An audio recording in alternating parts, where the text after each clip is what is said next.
Wiltshire. It's coming up to 5:45. Get Brexit done. So cheered the newly elected Conservatives today in Parliament as MPs returned for the first time since the general election. But before that, well, it wouldn't be Great Britain without a good dollop of 400-year tradition to get things going again. BBC Wiltshire's political reporter Dan O'Brien can explain what you need to know of what has happened today. So the first bit is basically like taking the register on the first day of the new school term. Yeah, no one's quite sure where to sit. They're still working out whether or not they like the sound of this newly emboldened head teacher, and no one's quite sure whose turn it is to speak. Parliament has had to boot itself up again. It can't just crack on straight where it left off, and that means a whole load of tradition. There were the synchronised doffing of hats by the Royal Commission. There's the bit where the new Speaker, Lindsay Hoyle, has to pretend to be reluctantly drawn to his chair overlooking the room because gone are the days of John Bercow.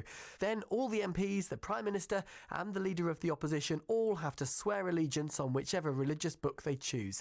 It was our newly elected MPs' first proper day back in the House of Commons today. For most of our local ones, they're getting rather used to this, having won so many elections in the last decade.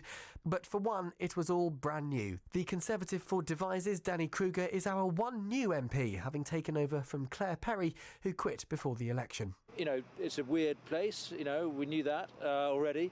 I think it's going to get better now, you know, just interesting just to see walking across here. You know, you remember 2 months ago, this place was full of protests and we couldn't have been doing this interview without people shouting in the background.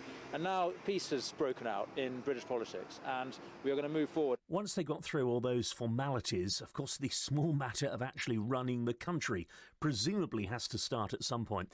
Where does this leave all the plans for Brexit? Well, that'll all get up and running again later this week. The Queen still has to do her speech about the government's agenda on Thursday. Then you can expect a vote on the Brexit plan on Friday this week. Remember, that is the Brexit plan the government utterly failed repeatedly to get through the old Parliament. Assuming it happens, the UK will leave the EU at the end of January.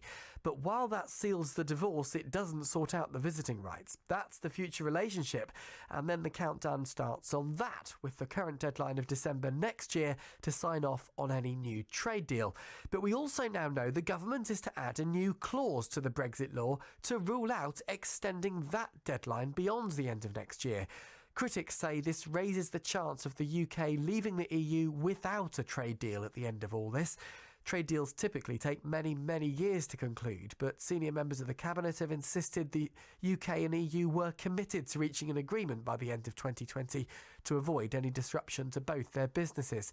Boris Johnson, meanwhile, has told the Commons that the newly elected Parliament is a vast improvement on its predecessor, and he repeated his key promise to voters, which you might have heard him mention a few times before. This People's Parliament is going to do something, Mr. Speaker. Mr. Speaker, I want you can guess what it is this Parliament is going to do.